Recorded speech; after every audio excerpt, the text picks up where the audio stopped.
ओम शांति। पहले हम लोग थोड़ा मुरली पढ़ेंगे, उसके बाद फिर क्लास करेंगे। तो आज की 14 मार्च की मुरली है। आज के मुरली से महावाक्य है, मीठे बच्चे एक बाप ही नंबर 1 एक्टर है जो पतित को पावन बनाने के एक्ट करते हैं। बाप जैसी एक्ट कोई कर नहीं सकता। आज के मुरली से प्रश्न है, सन्यासियों का योग जिस्मानी योग है, रूहानी योग बाप ही सिखलाते, कैसे? तो ये मुरली से आप लोग ढूंढ लेना। मैं मुरली सीधी सीधी पढ़ूंगा, फिर बाद में पूछेंगे। आज के मुरली से गीत है, तू प्यार का सागर है। ओम शांति। बच्चे बहुत लोग कहते हैं ओम शांति अर्थात आत्मा की पहचान देते हैं, परंतु खुद समझ नहीं सकते। ओम शांति का अर्थ बहुत निकालते हैं। कोई कहते हैं ओम माना भगवान, परंतु नहीं, ये आत्मा कहते हैं ओम शांति। अहम आत्मा स्वधर्म है शांत, इसलिए कहते हैं मैं आत्मा शांत स्वरूप, ये मेरा शरीर है। जिस्मानी हम कर्म करते हैं, कितना सहज है। वैसे बाप भी कहते हैं ओम शांति, परंतु मैं सबका बाप होने के कारण, बीजरूप होने के कारण, जो रचना रूपी झाड़ है, कल्प वृक्ष है, आदि मध्य अंत को जानता हूं। जैसे तुम कोई झाड़ देखो तो उसके आदि मध्य अंत को जान जाओ, वह भी बीज है, जड़ है। तो बाप समझाते कल्प वृक्ष है, इसके आदि मध्य अंत को तुम नहीं जान सकते, मैं जानता हूं, क्योंकि बाबा कौन है? बीज है। मुझे कहते ही है ज्ञान का सागर। मैं तुम बच्चों को बैठ आदि मध्य अंत का राज समझा रहा हूं। यह जो नाटक है जिसमें ड्रामा कहा जाता है, तुम सब एक्टर्स हो। बाप कहते हैं मैं भी एक्टर हूं। बाबा वो कौन है? एक्टर भी हैं और साथ में डायरेक्टर भी हैं। बच्चे कहते हैं हे बाबा पतित पावन एक्टर बन जाओ, आकर के पतितों को पावन बनाओ। अब मैं बाप कहते हैं मैं एक्ट कर रहा हूं, मेरा पार्ट सिर्फ संगम पर ही है। सो भी मुझे अपना शरीर नहीं है, मैं शरीर द्वारा एक्ट करता हूं। मेरा नाम है शिव। बच्चों को ही समझाएंगे ना, पाठशाला कोई बंदर व जानवरों की नहीं होती। परंतु बाप कहते हैं मैं इन 5 विकारों, बाप कहते हैं इन 5 विकारों के होने के कारण शक्ल तो कोई बंदर व जानवरों की नहीं होती, मनुष्य जैसी है, लेकिन कर्तव्य बंदरों जैसे हैं। भले शक्ल मनुष्य जैसी, विकारों के कारण बाबा कहते हैं कर्तव्य बंदरों जैसे हैं।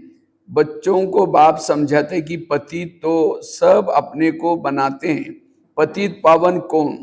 जिसको बुलाते हैं कुछ भी समझ नहीं सकते। ये भी नहीं जानते कि हम सब एक्टर्स हैं। हम सब आत्मा यह चोला लेकर के पाठ बजाते हैं। आत्मा परम धाम से आती है, आकर के पाठ बजाती है। भारत के ऊपर तो सारा खेल हुआ है। भारत पावन, भारत पतित किसने बनाया? रावण ने। गाते भी हैं रावण का लंका पर राज्य था। बाप बेहद में ले जाते हैं, हे बच्चों ये सारी सृष्टि ही बेहद का टापू है। वह तो हद की लंका है, इस बेहद के टापू पर रावण का राज्य है। पहले राम राज्य था, अब रावण राज्य है। बच्चे कहते हैं बाबा राम राज्य कहाँ था? बाप कहते बच्चे वह तो यहाँ ही था ना, जिसको सब जान चाहते हैं।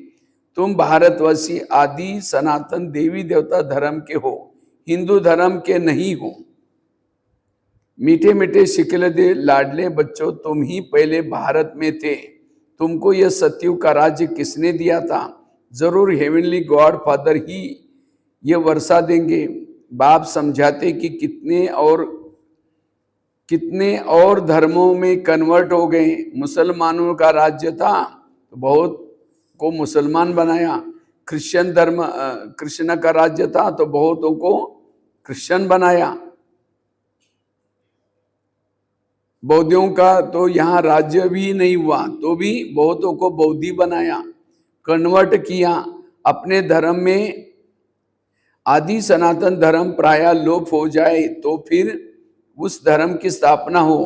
तो बाप तुम बच्चों को, भारतवासियों को कहते हैं, हे मीठे मीठे बच्चे, तुम अब आदि सनातन देवी देवता धर्म के थे, तुमने 84 जन्म लिया, ब्राह्मण देवता क्षत्रिय वर्ण में आए हो, अब फिर ब्राह्मण में आए हो देवता वर्ण में जाने के लिए। गाते भी है ब्राह्मण देवताय नमः। पहले ब्राह्मणों का नाम लेते हैं, ब्राह्मणों ने ही भारत को क्या बनाया, स्वर्ग बनाए। कौन से ब्राह्मण? बाबा के बच्चे जो ब्रह्मा बाबा के मुख से जो ज्ञान लेते हैं, उन्होंने क्या बनाया, भारत को स्वर्ग। ये है ही भारत का प्राचीन योग। पहले पहले तो राजयोग था, जिसका गीता में वर्णन है। गीता के योग को किसने सिखलाया, ये भारतवासी भूल गए हैं। बाप समझाते कि बच्चे योग तो मैंने सिखलाया था, ये है रूहानी योग, बाकी सब है जिस्मानी योग। सन्यासी आदि जिस्मानी योग सिखलाते हैं। ब्रह्म से योग लगाओ, वो तो रॉन्ग हो जाता है। ब्रह्म तो तत्व है, रहने का स्थान है, वहां कोई सुप्रीम रूल नहीं ठहरा। बाप को भूल गए हैं, तुम भी भूल गए थे। अब तुम अपने धर्म को भूल गए हो। यह भी ड्रामा में नूंद है। विलायत में योग था ही नहीं, हठ योग और राजयोग यहाँ ही है। यह निवृत्ति मार्ग और सन्यासी कब राजयोग सिखला न सके। सिखाए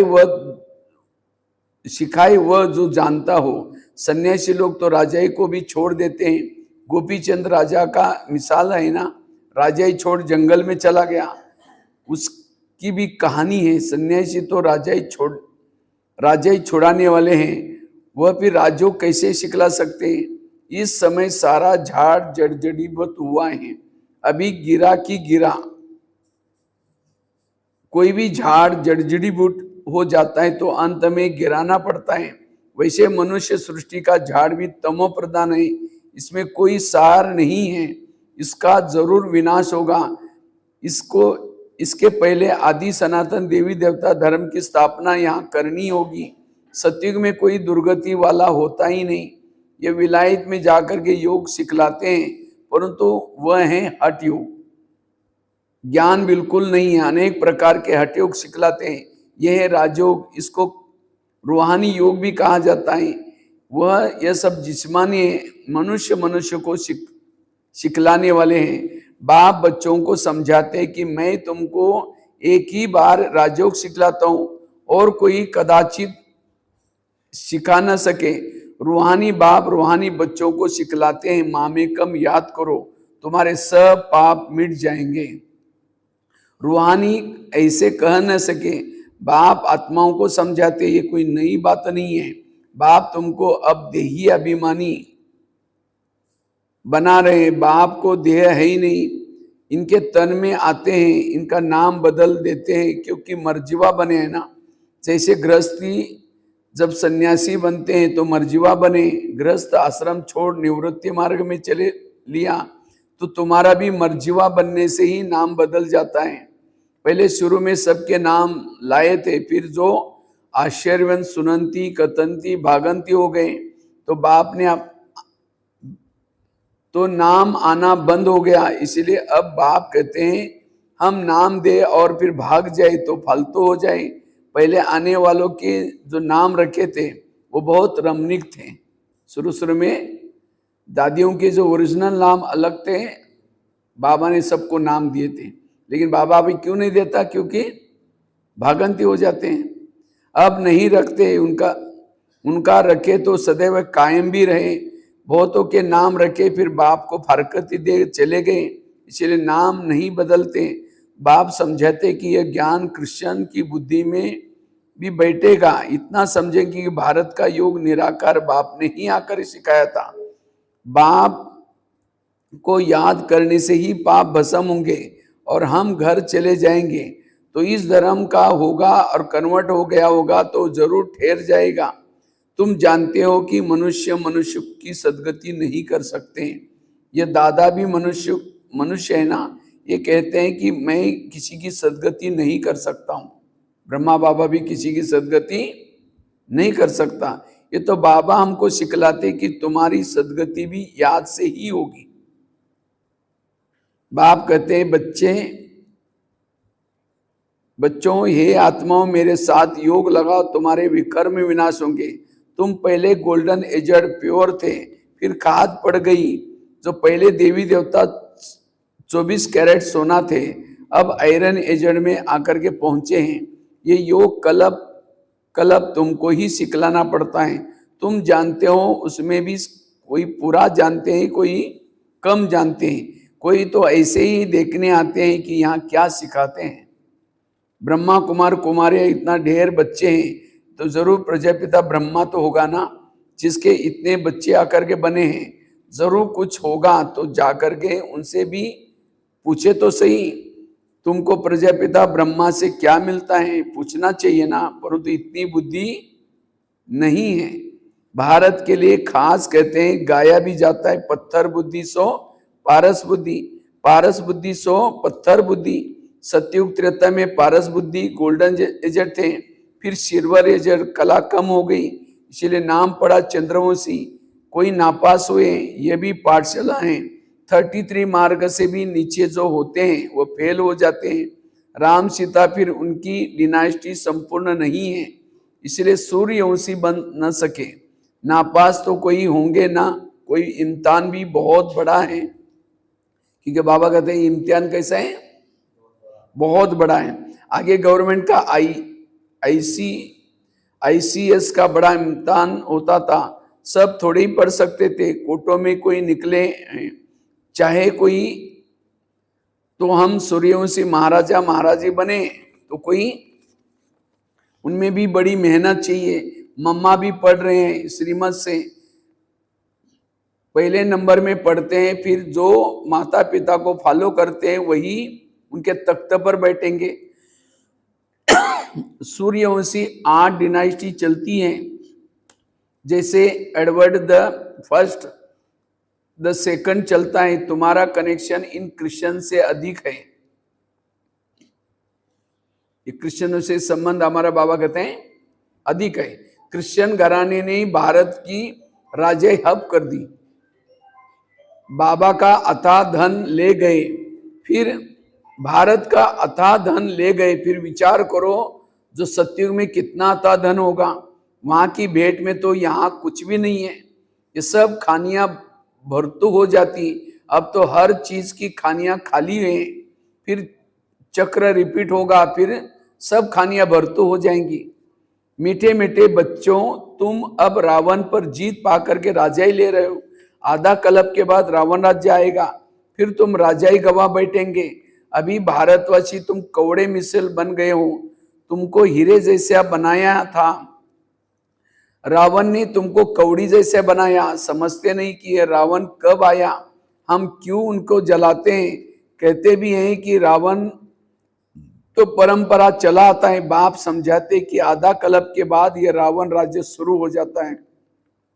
विकारी बनने के कारण अपने को दैवी देवता कह नहीं सकते, वास्तव में तुम देवी देवता धर्म के थे। तुम्हारा जितना सुख कोई देख नहीं सकता, सबसे अधिक गरीब भी तुम बने हो, और दूसरे धर्म वाले के बाद भी वृद्धि को पाते हैं। क्राइस्ट आया, पहले तो बहुत थोड़े थे, जब बहुत हो जाए तब राजाई कर सके। तुमको तो पहले राजाई मिलती है। ये तो सब ज्ञान की बातें। बाप कहते हैं आत्माएं मुझ बाप को याद करो।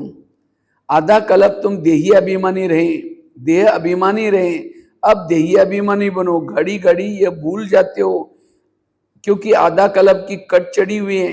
इस समय तुम ब्राह्मण चोटी हो, तुम सबसे ऊंचे हो। सबसे ऊंचे कौन है? ब्राह्मण। सन्यासी ब्रह्म से योग लगाते हैं, उसे विकर्म विनाश नहीं होते। हर एक को सतो रजो तमो में आना जरूर है, वापिस कोई भी जा नहीं सकते। जब सभी तमो प्रधान बन जाते हैं तब बाप आकर के सभी को सत्व प्रदान बनाते हैं, अर्थात सभी की ज्योति जग जाती है। हर एक आत्मा को अपना अपना पार्ट मिला हुआ है। तुम हो ही हीरो हीरोइन पार्टदारी। तुम भारतवासी सबसे ऊंचे हो जाते हो, राज्य लेते हो, फिर गंवाते हो, और कोई राज्य नहीं लेता, वह राज्य लेते हैं बाहुबल से। बाबा ने समझाया है कि जो विश्व के मालिक थे वही बनेंगे।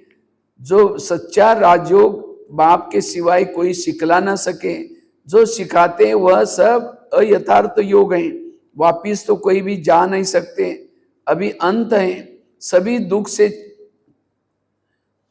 दुख से छूटते हैं, फिर नंबरवार आना है। पहले सुख देखना, फिर दुख देखना है। ये सब समझने की बातें। कहा जाता है हाथ काढ़े दिल याड़े, काम करते रहो, बाकी बुद्धि योग बाबा से लगाओ। तुम आत्माएं आशिक हो एक माशूक की, अभी यह माशूक आया हुआ है। सभी आत्माओं सजनियों को गुलगुल बनाए ले जाने। बेहद का साजन बेहद की सजनियों को कहता है मैं सबको ले जाऊंगा, फिर नंबरवार पुरुषार्थ अनुसार जाकर के पद पाएंगे। भले गृहस्थी व्यवहार में रहो, बच्चों को अभी संभालो, लेकिन हे आत्माएं तुम्हारी दिल बाप की तरफ हो, यही याद की प्रैक्टिस करते रहो। बच्चे जानते हैं अभी हम स्वर्गवासी बनते हैं। बाप को याद करने से ही स्टूडेंट को भी बहुत खुशी में रहना चाहिए। यह तो बड़ा सहज ही है। ड्रामा अनुसार सबको रास्ता बताना है, कोई से डिबेट करने की दरकार। कभी कभी हम ज्ञान की क्या करते हैं, डिबेट कर लेते हैं। बाबा कहते हैं ज्ञान की डिबेट नहीं करना, कोई नहीं मानता छोड़ देना है, वो हमारे कुल का नहीं है। अभी तुम्हारी बुद्धि में सारी नॉलेज आ गई। कल मैं ट्रेन से आ रहा था तो एक भाई को बहुत अच्छा, मतलब पहले तो मैंने समझाया कैसे हमें पॉजिटिव रहना है, सकारात्मक रहना है, फिर कैसे हम अपने इंद्रियों पर शासन करना है। बड़ा अच्छा लगा, उसको बहुत प्रभावित हो गया। लेकिन जैसे मैंने चक्र का ज्ञान, परमात्मा का ज्ञान ये सुनाना शुरू किया, बोला ये तो कोई मानते नहीं, परम धाम किसने देखा है, सत्युग किसने देखा। बोला आपकी वो शुरू में बातें अच्छी लगी, लेकिन बाद में जब आत्मा परमात्मा कहने लगा तो कहते अच्छा नहीं लगता है। माना लोग शास्त्र का भूसा क्या किया अंदर दिमाग में भरा हुआ है, तो शास्त्र को ही ये करके वो ये कर लेते हैं। इसलिए बाबा कहते मैंने डिबेट करना फिर छोड़ दिया। मनुष्य बीमारी से छूटते हैं तो बधाई देते हैं। यहाँ तो सारी दुनिया रोगी है, थोड़े समय में जय जयकार हो जाएगी। अच्छा मीठे मीठे शिकले दे बच्चों प्रति माता पिता बाप दादा का याद प्यार। Good morning. रूहानी बाप की रूहानी बच्चों को नमस्ते। हम रूहानी बच्चों की रूहानी बाप दादा को याद प्यार, गुड मॉर्निंग और नमस्ते नमस्ते नमस्ते। तो आज के मुरली से प्रश्न क्या था? आज के मुरली से प्रश्न यह था कि सन्यासियों का योग जिस्मानी योग है, रूहानी योग बाप ही सिखलाते, कैसे? क्या जवाब दिया मुरली में? हाँ, सन्यासी ब्रह्म तत्व से योग सिखाते हैं। अब वह तो रहने का स्थान है, वह जिस्मानी योग हो गया। तत्व को सुप्रीम नहीं कहा जाता। तुम बच्चे सुप्रीम रूह से योग लगाते हो, तुम्हारा योग रूहानी योग है। यह योग बाप ही सिखला सकते हैं, दूसरा कोई सिखला नहीं सकता, क्योंकि वह तुम्हारा रूहानी बाप है। वो तत्वों से लगाते हैं हम, बाबा से, सुप्रीम बाबा से लगाते हैं। तो आज की मुरली से धारणा के लिए मुख्य सार पहला है सच्चे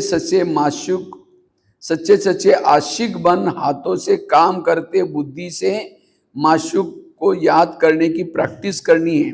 बाप की याद से ही हम स्वर्गवासी बन रहे हैं, इस खुशी में रहना है। दूसरा है सूर्यवंशी डिनास्टी में तख्त नशीन बनने के लिए माता पिता को पूरा फॉलो करना है। बाप समान नॉलेजफुल बन सबको रास्ता बताना है। सूर्यवंशी में आने के लिए बाबा ने क्या क्या बताया? माता पिता को क्या करना है? फॉलो करना है। और दूसरा, बाप समान नॉलेजफुल बन सबको क्या करना है? रास्ता बताना है। वो कहाँ आएंगे? सतयुग के डिनाइस्टी में आएंगे। वरदान है, ताज और तिलक को धारण कर बाप दादा के मददगार बनने वाले तख्त नशीन भव। जब कोई तख्त पर बैठते हैं तो तिलक और ताज उसकी निशानी होती है। ऐसे जो दिल तख्त नशीन है उनके मस्तक पर सदैव अविनाशी आत्मा की स्थिति का तिलक दूर से ही चमकता हुआ नजर आता है। सर्व आत्माओं के कल्याण की शुभ भावना उनके नयनों से व मुखड़े से दिखाई देती है। उनका हर संकल्प वचन कर्म बाप के समान होता है। तो आज की मुरली से स्लोगन है, सरल याद के लिए सरलता का गुण धारण करो, संस्कारों को सरल बनाओ। सरल याद करनी है तो क्या करना है? सरलता का गुण धारण करना है। और संस्कारों को कैसे बनाना है? सरल। तो आज के मुरली से अव्यक्त इशारा है, निश्चय के फाउंडेशन को मजबूत कर सदा निर्भय और निश्चिंत रहो। विजय बनने का फाउंडेशन है निश्चय। फाउंडेशन अगर पक्का है तो बिल्डिंग हिल नहीं सकती। निश्चिंत रहते हैं, लेकिन सिर्फ बाप पर निश्चय नहीं, अपने आप में निश्चय, ड्रामा में निश्चय, वहां ड्रामा, वहां अगर ड्रामा में निश्चय होगा तो अकल्याण की बात में भी को भी कल्याण में बदल देंगे। ये थी आज की बाबा की मुरली। विशेष महावाक्य था, मीठे बच्चे, एक बाप ही नंबर 1 एक्टर है जो पतितों को पावन बनाने की एक्ट करते हैं। बाप जैसी एक्ट कोई कर नहीं सकता। तो ये आज की बाबा की सुंदर मुरली थी। ठीक है, ओम शांति।